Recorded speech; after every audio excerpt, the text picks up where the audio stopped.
আসসালামু আলাইকুম প্রিয় ভিউয়ার্স, কেমন আছেন? আশা করি সবাই ভালো আছেন। আবারও চলে আসলাম আপনাদের মাঝে ভিডিও নিয়ে। আশা করি আমার এই ভিডিওটা সবাই দেখে যাবেন। এইমাত্র দেখতেছেন আমার হাতে কবুতরের ডিমটা আমি ভেঙে দিচ্ছি। অনেকের কবুতর পালন করে, সেই ক্ষেত্রে দেখা যাচ্ছে ডিমগুলার ভিতর থেকে ছানা বেরোচ্ছে না, সময় পার হয়ে যায়। কিন্তু এগুলা যদি হয়, আপনারা কি করবেন, এইভাবে ভেঙে দিতে হবে।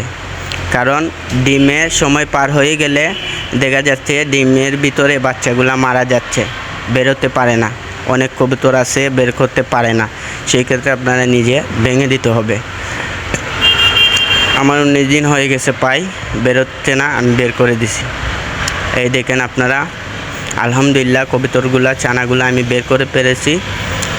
দুইটা খুবই ভালো আছে খুবই। রেখে দিছি। এই দেখেন আপনারা, বাচ্চা দুইটা সুস্থ আছে এগুলা। মাশাআল্লাহ মাশাআল্লাহ, আলহামদুলিল্লাহ।